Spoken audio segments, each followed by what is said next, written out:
The Israeli government falls in less than a year. Wall Street statistics indicate the recession is already here. The U.S. is snubbed by Saudi Arabia and other OPEC nations. Japan's former prime minister is assassinated while campaigning for conservative principles. Sri Lanka's government falls while the nation looms further into debt. Food shortages and protests are taking place around the globe. Gulf nations are uniting around their common enemy in Iran, all while many in the global church are following woke directives while denying the preaching of the gospel. These are just but a few of the many developments we are following on Modern Headlines Meets Bible Prophecy, July 2022. I am Mark, and you are listening to The Russick Outlook.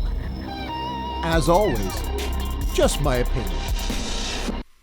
Hello, everybody. My name is Mark. You're watching and listening to The Russick Outlook. Thank you very much for joining today's topic, Modern Headlines Meets Bible Prophecy, July 2022. This is part of a monthly series where I take a peek around the headlines around the world, investigating or looking at the different nations and seeing if there's any signposts or indicators or events that are happening that could be, foreshadows or indicators of what the Bible has laid out in terms of leading up to the time of King Jesus' return. As many of you know, this is what the Bible calls the last days, and I do believe that we are living in that.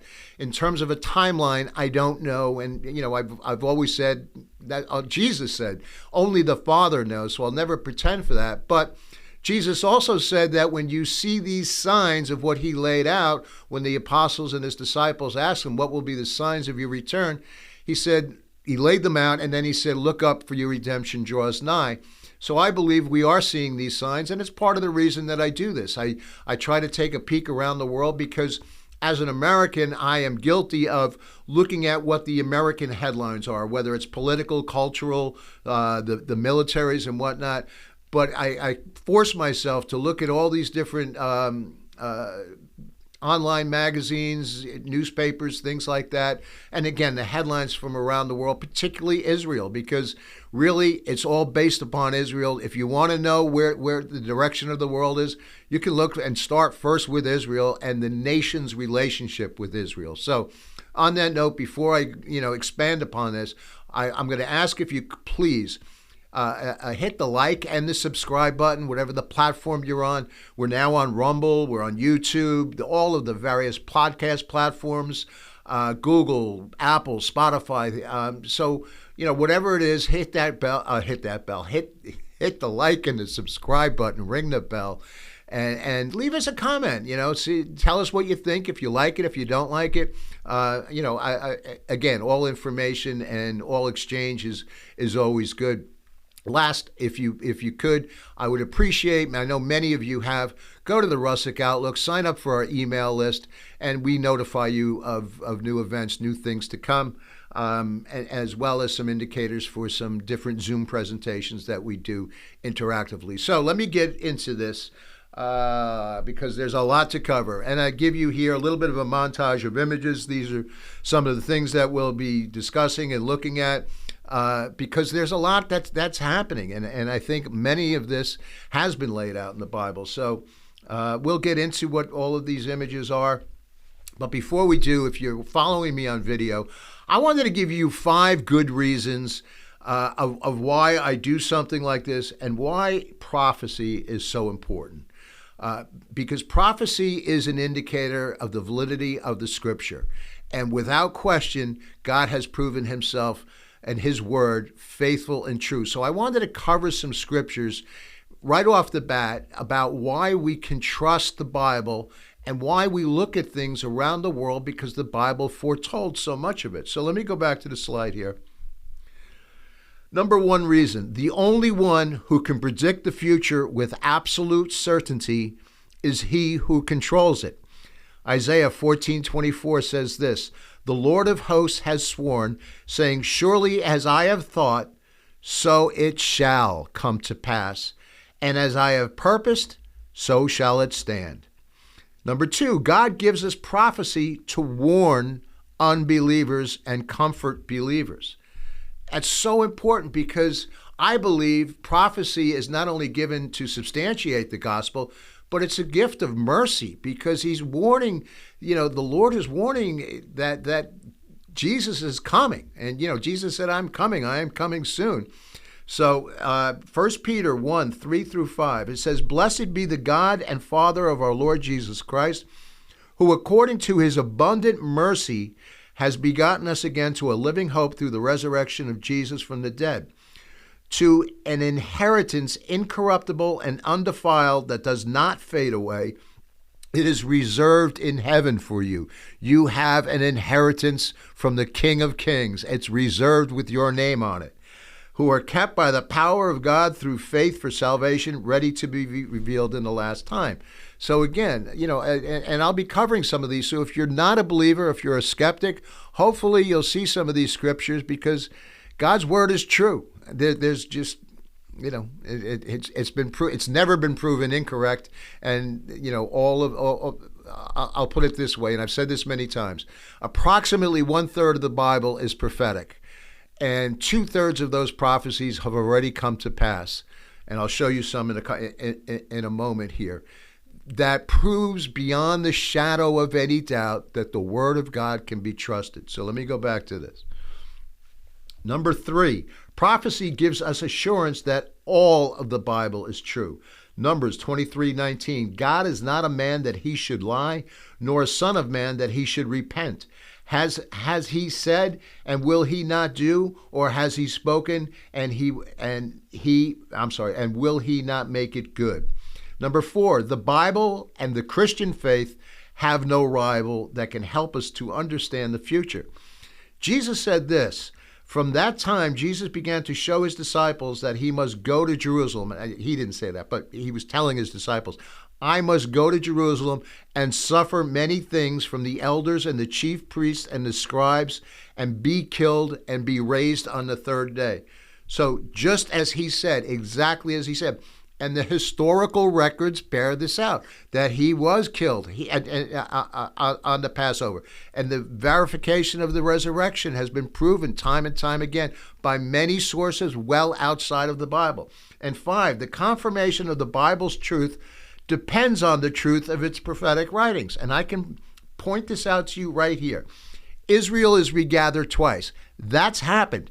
Never has a nation undergone that once, never mind twice. Israel is regathered from the north, Jeremiah 16:14. It is born in a single day. May 14th, 1948 was the day that Israel was reborn, just as the Bible said it would happen in a day. Jerusalem is retaken by the Jews. Luke 21:20 through 24. We know the Jews, after the advent of the Six-Day War in 1967, and Israel remains divided, which Joel 3:1 through 2. And we know that it does remain divided, that the Palestinians are trying to claim their stake, and so many people want to divide the land. And we're going to talk a lot about that. But I wanted to kind of lay that framework for you because I think it's important that this is part of the reason that I like to look at these things and like to look at what's happening. So on that note, when we're talking about the validity of prophecy, let me cut to this. Here's some headlines from the Middle East just in the last couple of weeks.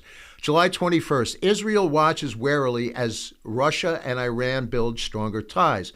If you go to the right, Putin visits Iran on the first trip outside the former Soviet Union since the Ukraine war. So you have 3 people in this picture that they've gathered in Iran for a conference, which they've done for several years now. With COVID, they had to do it remotely, but the Ayatollah Rouhani, Erdogan, the leader of Turkey, and Vladimir Putin, the leader of Russia. So these 3 nations are gathered. These 3 nations, which are outlined in the book of Ezekiel, written 2,500 years ago, said that these nations will gather and that they will attack Israel with a coalition of other nations. But these are the 3 forefront. And all 3 of these have militaries on the northern border of Israel as we sit today in Syria. How could that possibly be 2,500 years ago? And that's what we're living in. That's what we're looking at. The European Union expresses concern over continuously increasing settlement expansion. So this is part of what I refer to as anti-Semitism as evil, where this tiny nation, and they're just trying to always divide it. And this is really, what Europe puts a lot of pressure on. They'll threaten embargoes and different trading penalties, and the UN condemnations and so forth and so on. But so here you have Europe really pressing Israel to stop its expansion or stop its settlement building in parts of Judea, or as some would call it, the West Bank. There's a picture here alongside Mahmoud Abbas in Paris. President Macron calls for Israeli-Palestinian dialogue. He is an advocate of the two-state solution. And then just another interesting development with Iran and Russia. Russia is acquiring Iranian drones. And, what's interesting there is Iran has become one of the leading developers of military drones. And so now they're selling them to Russia, and it looks like they'll be using that in the Ukraine war as well. And I believe they already have to a certain extent. So, those are some interesting developments there. And then Iran's Khamenei has told Erdogan in Turkey to please avoid military action in northern Syria. And that, if you continue to go further north, there's the escalation in Iraq as well with the Kurds and the problems there with Turkey. But so it's all happening within the last couple of weeks. As many of you know, the 46th president visited Middle East, and I will say it was pretty much a catastrophe, and I'll lay out some of the reasons why. But let me give you some of the highlights here. He came out and he stated he supports the two-state solution based upon 1967 pre-line. So not even acknowledging the victories in the 67 Six-Day War, which was a clear miracle. So he's put, no surprise there. 44 did the same thing. So it shows here that Abbas and 46 had a press conference. I'm going to show you some of the results of that, or some of the interesting points that came out of that. Biden and Le Pen signed a declaration against Iran in accordance with the Abraham Accords. It was really, I don't want to diminish or demean anything, but it was fluff. It was, just, hey, we agree to support one another in condemning Iran's nuclear ambitions. And but at the same time, 46 came out and said, we would engage or support military action only as a last resort. Whether that's the case, you always want that as a last resort, but you don't want your enemies to know, what you're thinking and your strategies are. So there's a great deal of appeasement there. At the same time, I pointed out last month that the Israeli government was on the precipice of being faltering, and sure enough, it did. So this was your former Prime Minister, Naftali Bennett, had to step down for lack of support. It was a very, very, very fragmented government to begin with.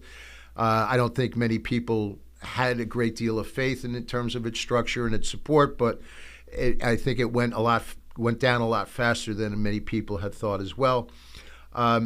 Somewhat tying to that in terms of Israel and Iran, the UN nuclear chief, Iran's program advancing is at a gallop, and we have very little visibility. The Iranians had shut off the cameras that were positioned so that the atomic agency from the UN could monitor a lot of it. They don't have that visibility any longer. So reports indicate that Iran has enriched more than 33 kilograms of uranium to 60% in 2021. So a nuclear warhead only requires 20%, and if it can enrich the uranium to 60%, it can enrich to weapons grade 90%, and all indicators are they're there already. And if they're not, they're very close. Many of the intelligence reports coming out of Israel states they are. Then you also had, as I said, 46 made this visit to Israel and then to Saudi Arabia, and I'll get into that in a minute. Some of the highlights there, but it was just really bad. It did not achieve anything in my estimation, except for an embarrassment and a lot of negative press coverage from the Gulf states, and from certain other nations, and even our adversaries watching and mocking some of the headlines from them. Kind of staying with the elections of Israel. So the government fell. So you did have the two heads, the way it was put in place, that Bennett was to be the prime minister for 2 years, and then Yair Lapid, who was the prime acting foreign minister, he is now running the government. So it's kind of it's on weak legs, I'll put it that way. And the next round of elections, I think, is going to be either October or November.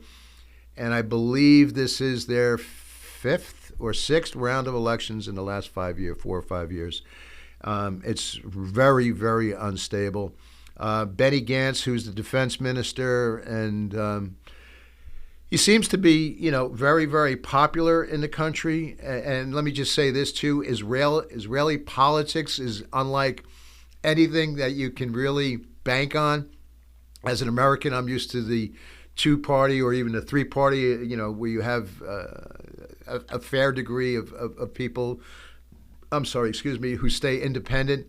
But I'm going to say 7 or 8 parties in Israel. It's very difficult to follow, and it's a very tumultuous trail that you have to navigate.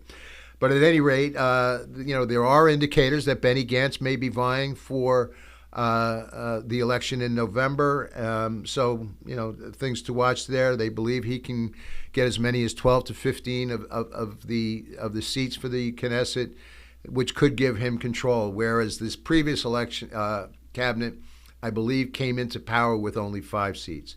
On the right here, I show you again Emmanuel Macron supporting Yair Lapid. Now, Macron is a graduate, I'll call it, of the World Economic Forum, so I'm highly suspicious of him. And Lapid is, certainly someone who advocates a far more liberal policy. So, interesting things to watch there. I told you about 46 coming to Saudi Arabia. Much ado about Khashoggi, the member of the press who was murdered, I think, about 18 months ago, maybe. Let me just briefly say, we don't know all of what happened there. There's a couple of things. I'm going to say this. MSM, who's the leader now of Saudi Arabia, Mohammed I mispronounced the name. Goes by MSM, so pardon me for that. Mohammed bin Salam, I believe that is. I'm sorry, it's going to bother me. But at any rate, there are some reports that I had heard. Joel Rosenberg, who I just think the world of in his ministry, the Joshua Fund out there in Israel, there was some indicators that he got that Khashoggi was a member of Al-Qaeda. That's not substantiated or supported Al-Qaeda. So, there are things that we don't know. I'm just going to put it that way. And, when I see some of the more liberal congressmen and women, part of that that group that support a lot of the terrorists or a lot of the or push very strongly for the two-state solution and really do a lot of condemnation of Israel.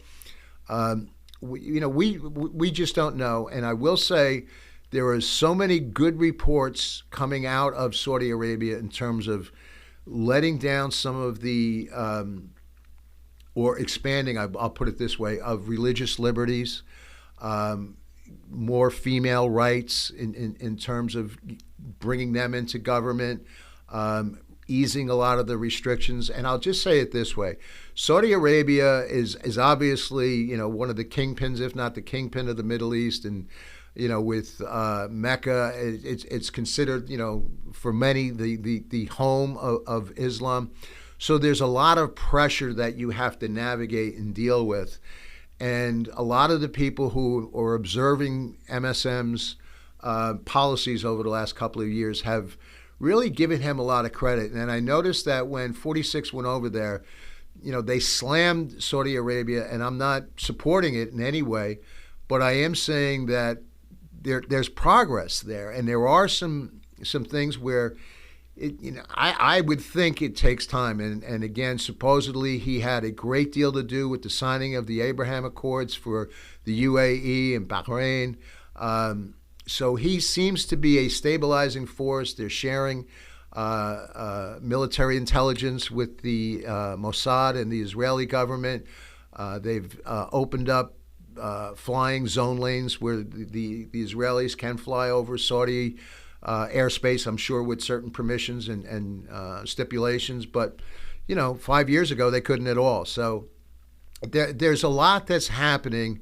And I'm just saying all of this because, it's easy to just, if you're an American, as I am, you see the West, the press in the West, and you see, what's being fed to you. But that's why it's really good to look at sources outside of what your natural comfort zone is. So kind of getting back to 46's visit, and I say that because MSM had said he had nothing to do with Khashoggi's death. But some of the things that were very troubling, 46 gets on Israeli land, and one of his opening lines is, "We must keep alive the honor of the Holocaust." And, this guy is gaffe after gaffe after gaffe. And, it's embarrassing. His administration is constantly covering for him. He's clearly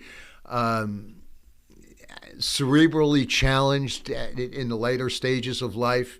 And a lot of the press, including many in the Middle East, they were shocked at how his slurring of words, his mispronunciation of words, it just really stood out. And then when he's, turns around to honor the Holocaust in Israel, of all places, it defies you. So some of the other things that happened was he visited an all-Arab hospital, and it signaled it about face-to-face of America's long-standing support for an undivided Jerusalem. Remember, 45 had designated Jerusalem now as the natural capital of Israel.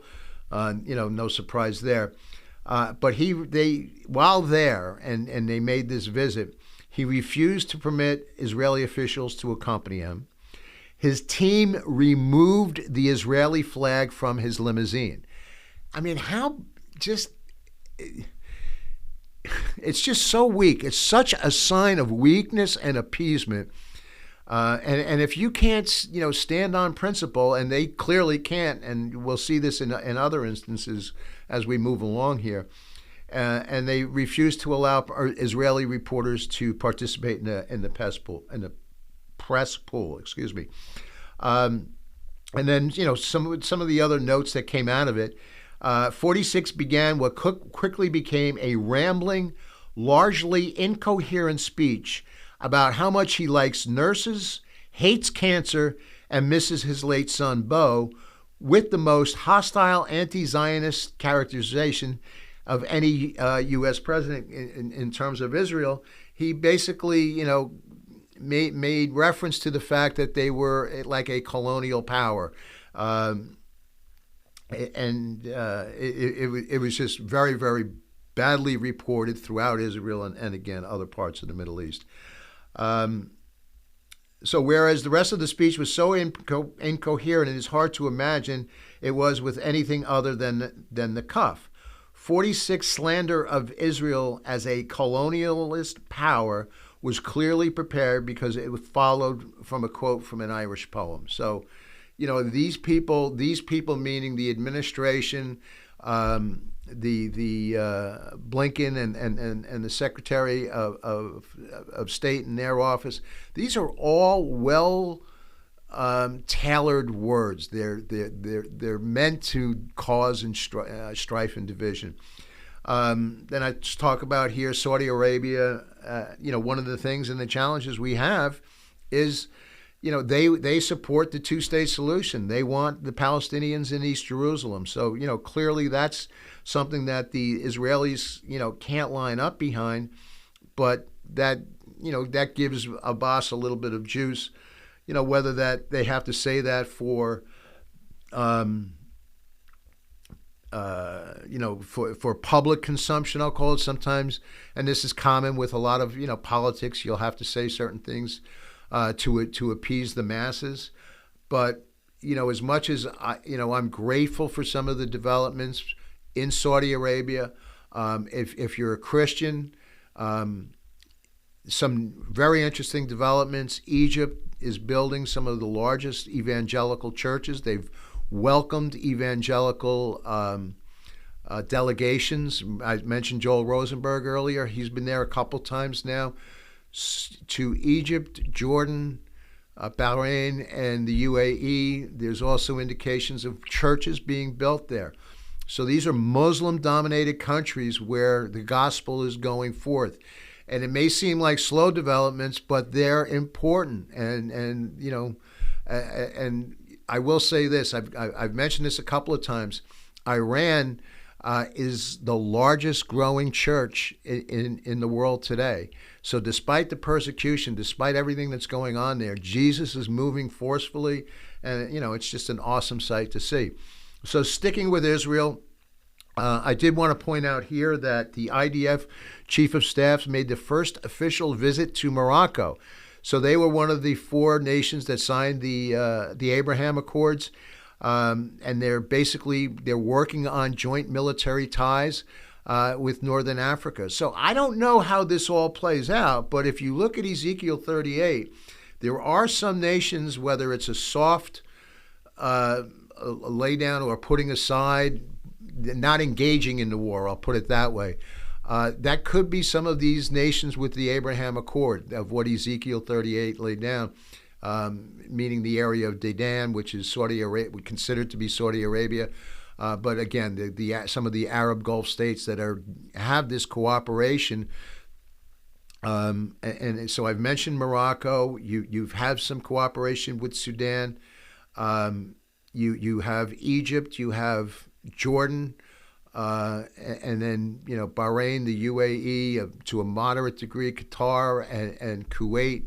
So there's interesting developments. This is the hotbed. This is why I say, all of prophecy, we really need to be looking at what the nation's relationship is with Israel. Israel, the UAE, Saudi Arabia, Egypt, and Bahrain wanted to hear from 46 on how the U.S. intends to block Iran from a nuclear-armed state. And really what they got is more appeasement. They just said they're going to stay the course, and they're still supposedly trying to engage in diplomacy, part of these accords of what was signed in 2015 with 44. So let me switch gears now. Let me go over to Russia, because you don't hear a lot lately in terms of the Russia-Ukraine war. So I just kind of wanted to bring you up to some of the developments.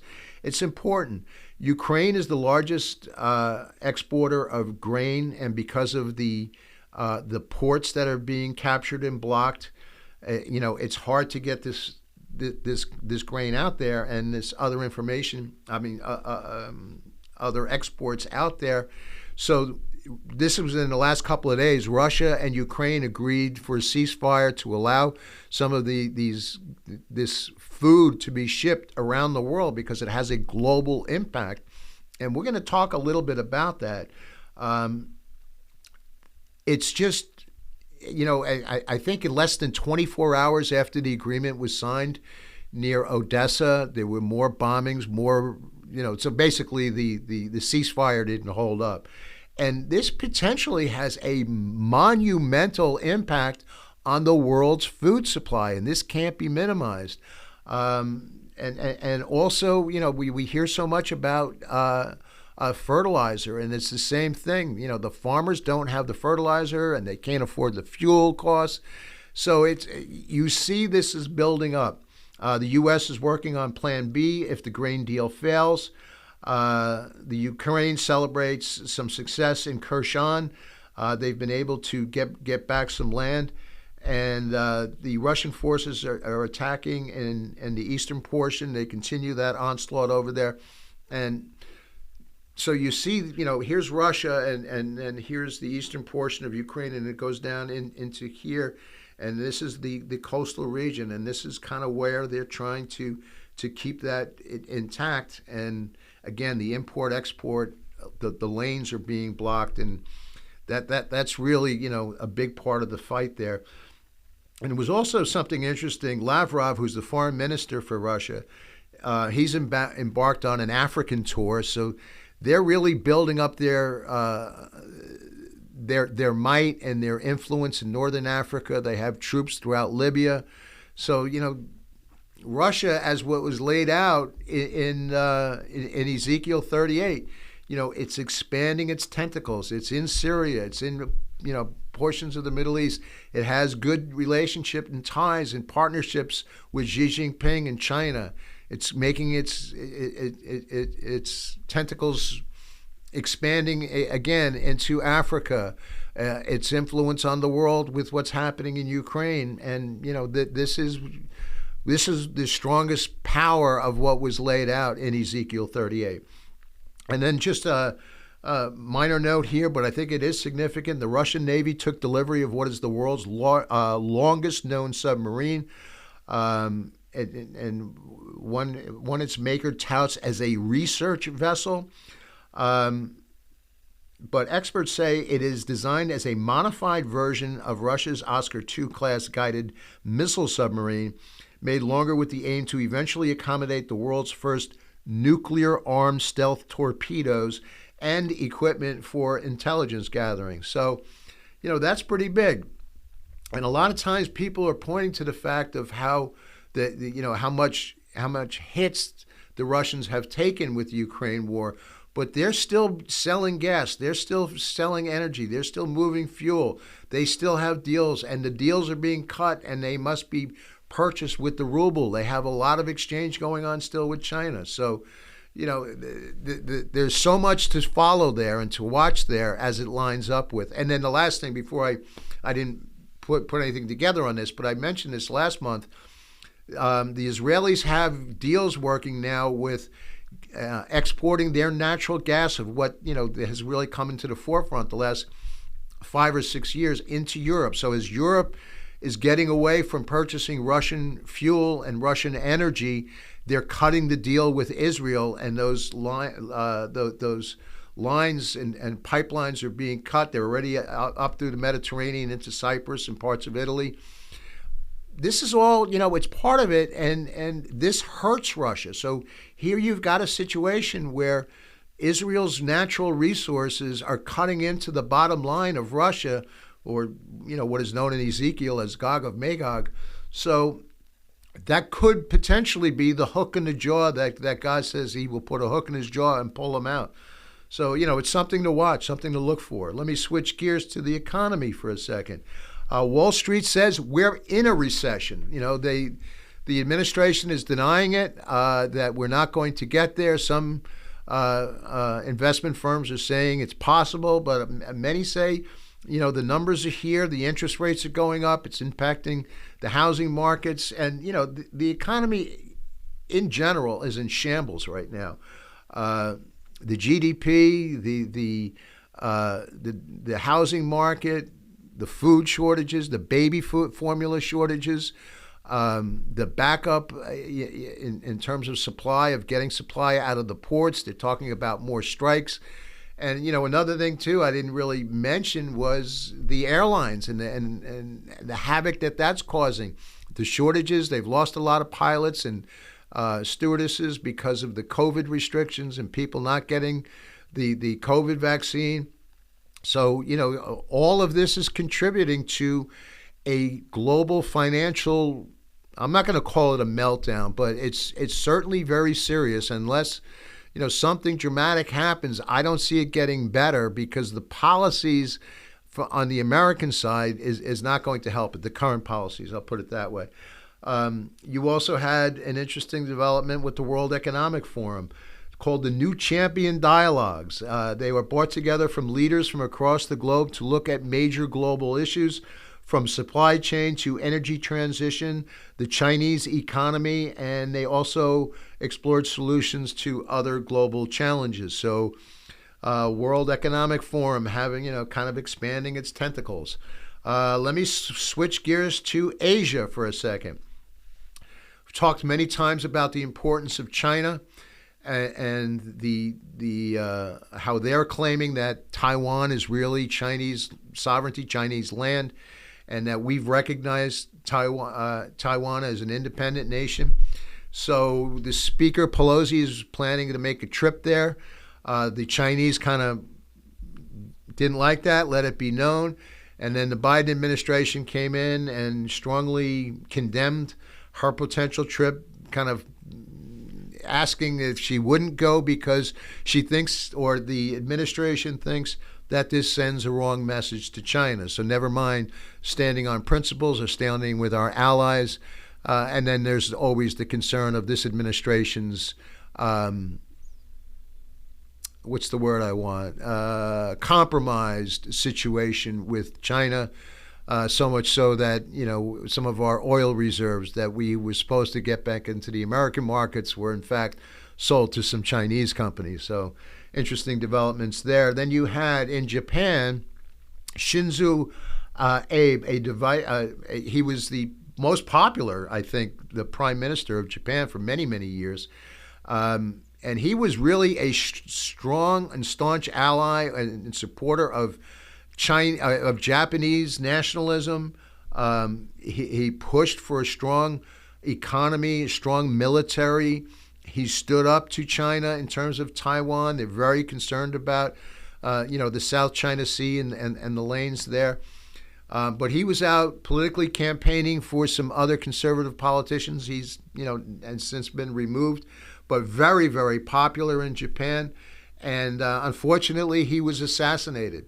So there are some that, were kind of concerned that he really opposes the global order, or the global government, and the powers that be that are kind of pushing the world towards a global government, citing that, it's possible that he may have been taken out for that. I don't know. Those are just some of the rumors. But, China is very, very important to watch.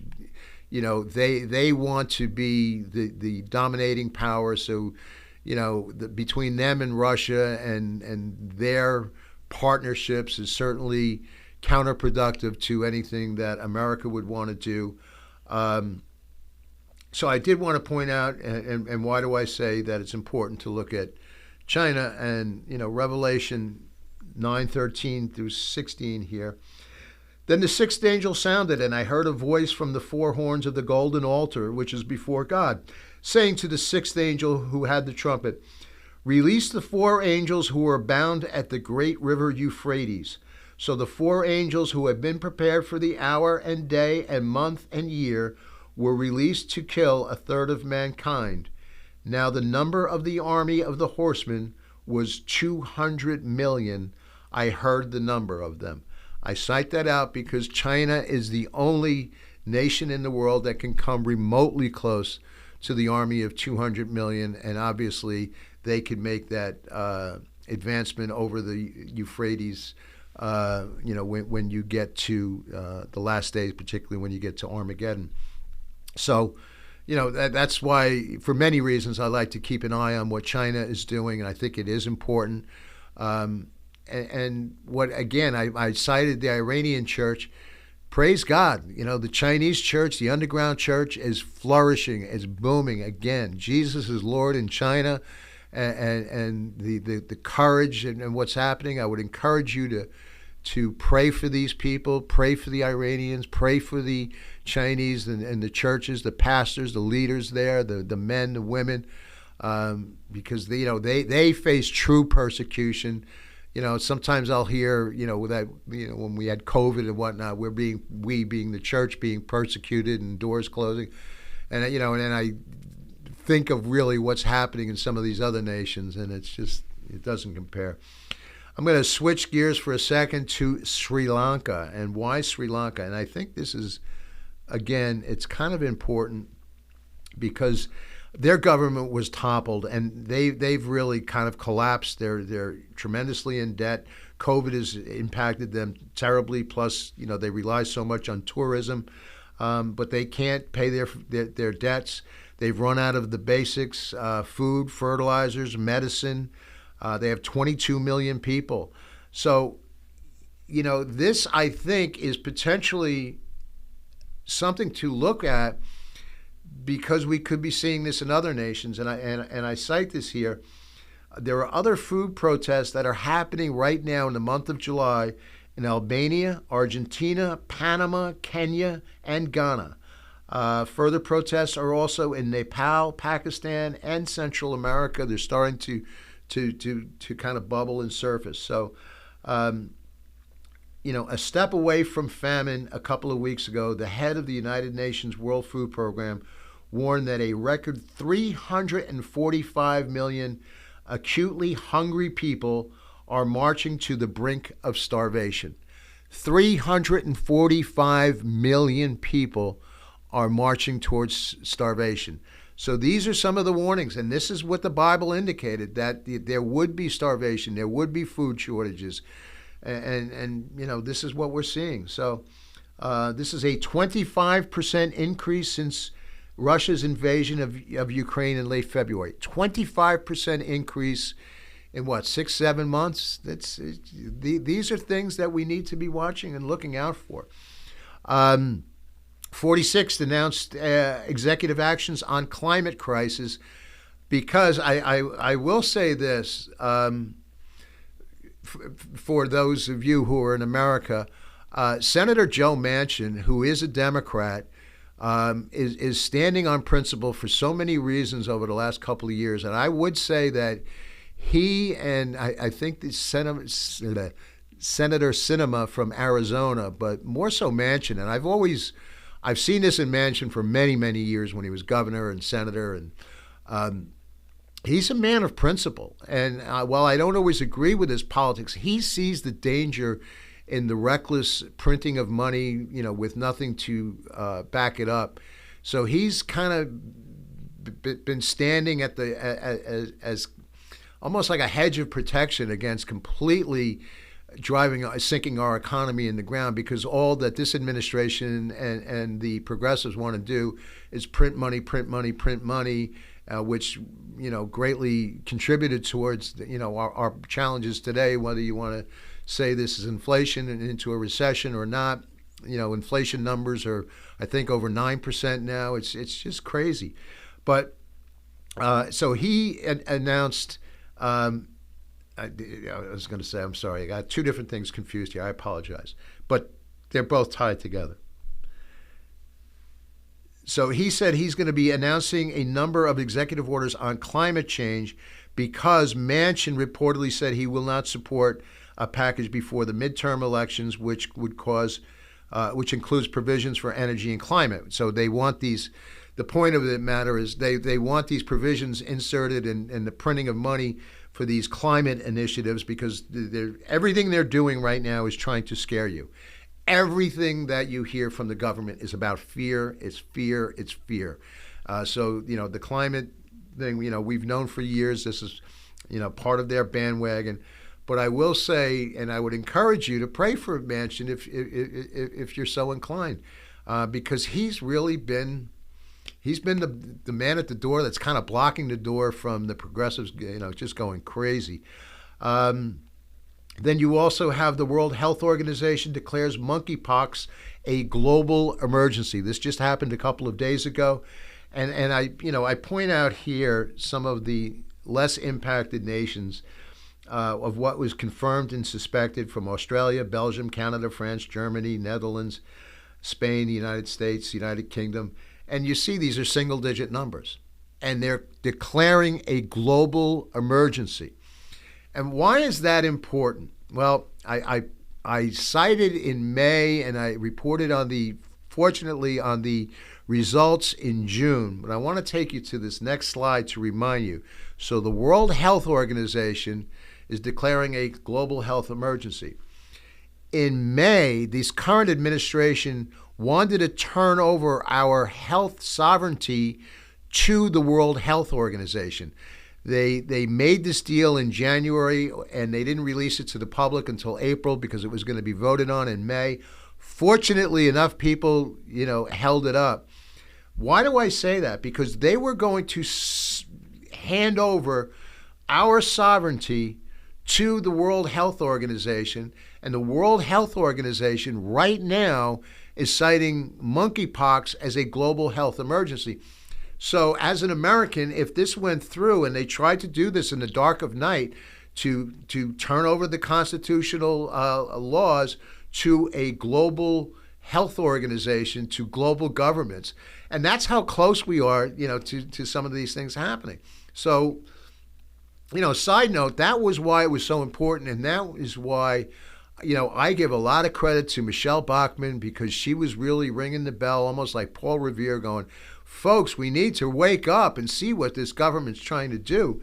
At any rate, I just wanted to point that out. Then the Dutch farmers, they're revolting now. In June, authorities targeted the nation's agricultural industry with regulations about nitrogen emissions. In the proposal, the government directly acknowledged that there is not a future for all farmers. In practice, it means farmers need to reduce their emissions by 70%. Again, it's part of this whole I'm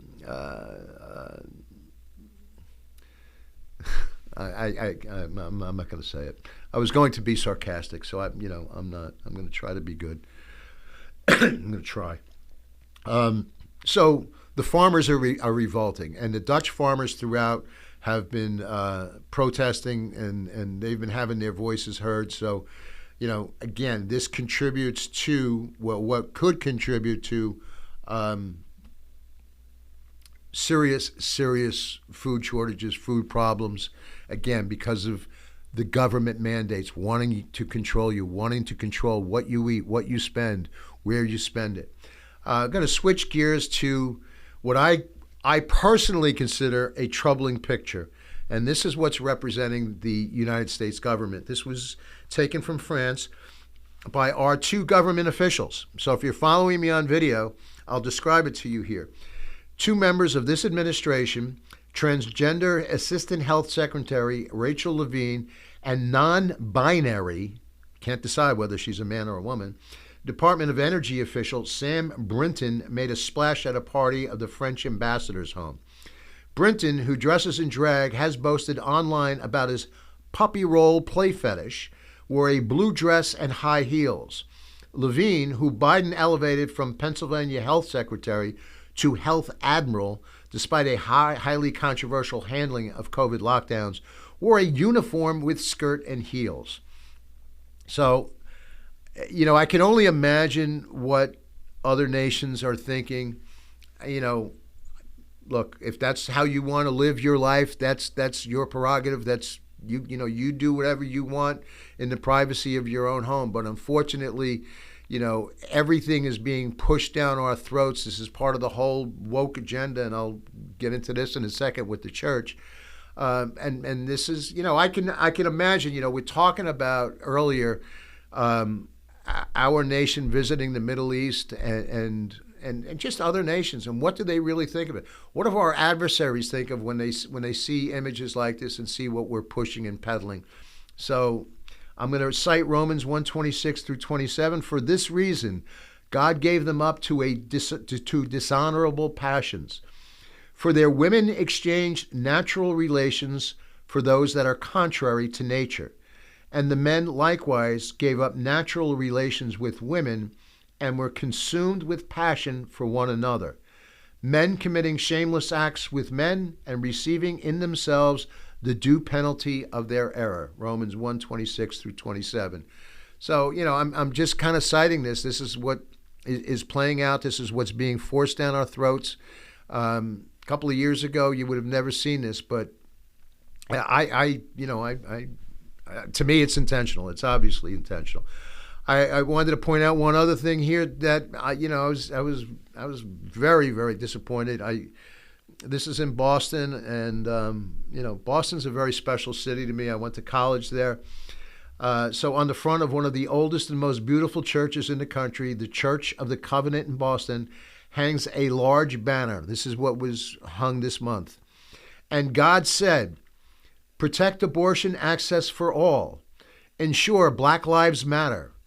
Honor bodily autonomy. Defend LGBTQ plus rights. End voter suppression.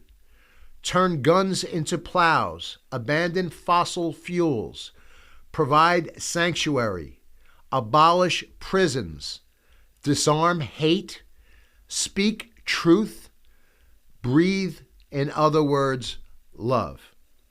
So, if that's not a clear example of how the church, not all, but a good part of the church has just fallen in line with what these woke policies are, and it's more important for them to be culturally relevant than to preach the gospel and to stand by everything and the fact that it starts with, and God said, when God said none of this, absolutely nothing.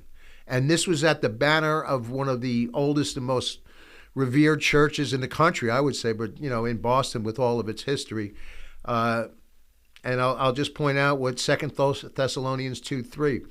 Let no man deceive you by any means, for that day shall not come, except there come a falling away first, and that the man of sin be revealed, the son of perdition. So there is a falling away now throughout the church, throughout the church, around the world, and we're seeing it, and we're living it, and something like that. I don't know what else to say. So let me flip gears to a positive. But that not all the church is behind, excuse me. So I'm pointing out here an action committee turning point, which is really motivating and garnering the truth on college campuses and the importance of college education, and standing up against the woke agenda, standing up against the progressive agenda of many of these administrations, of these universities and higher education. And the reason I wanted to point this out too, I'm so encouraged when I see Jack Hibbs here out in California, his church in California. He supports this. He gets involved because this ties into the Bible. Everything that a lot of the progressive agenda and a lot of what's happening on the college campuses is contrary to biblical principles. It's contrary to the truth of God. It's flying directly in the face of it. And I think, my personal opinion, many churches are afraid. They're scared to talk about the relevance of Christ in culture, the relevance of Christ in the avenue of things that are happening around the world. They're afraid to, and this is just my opinion, nobody else's.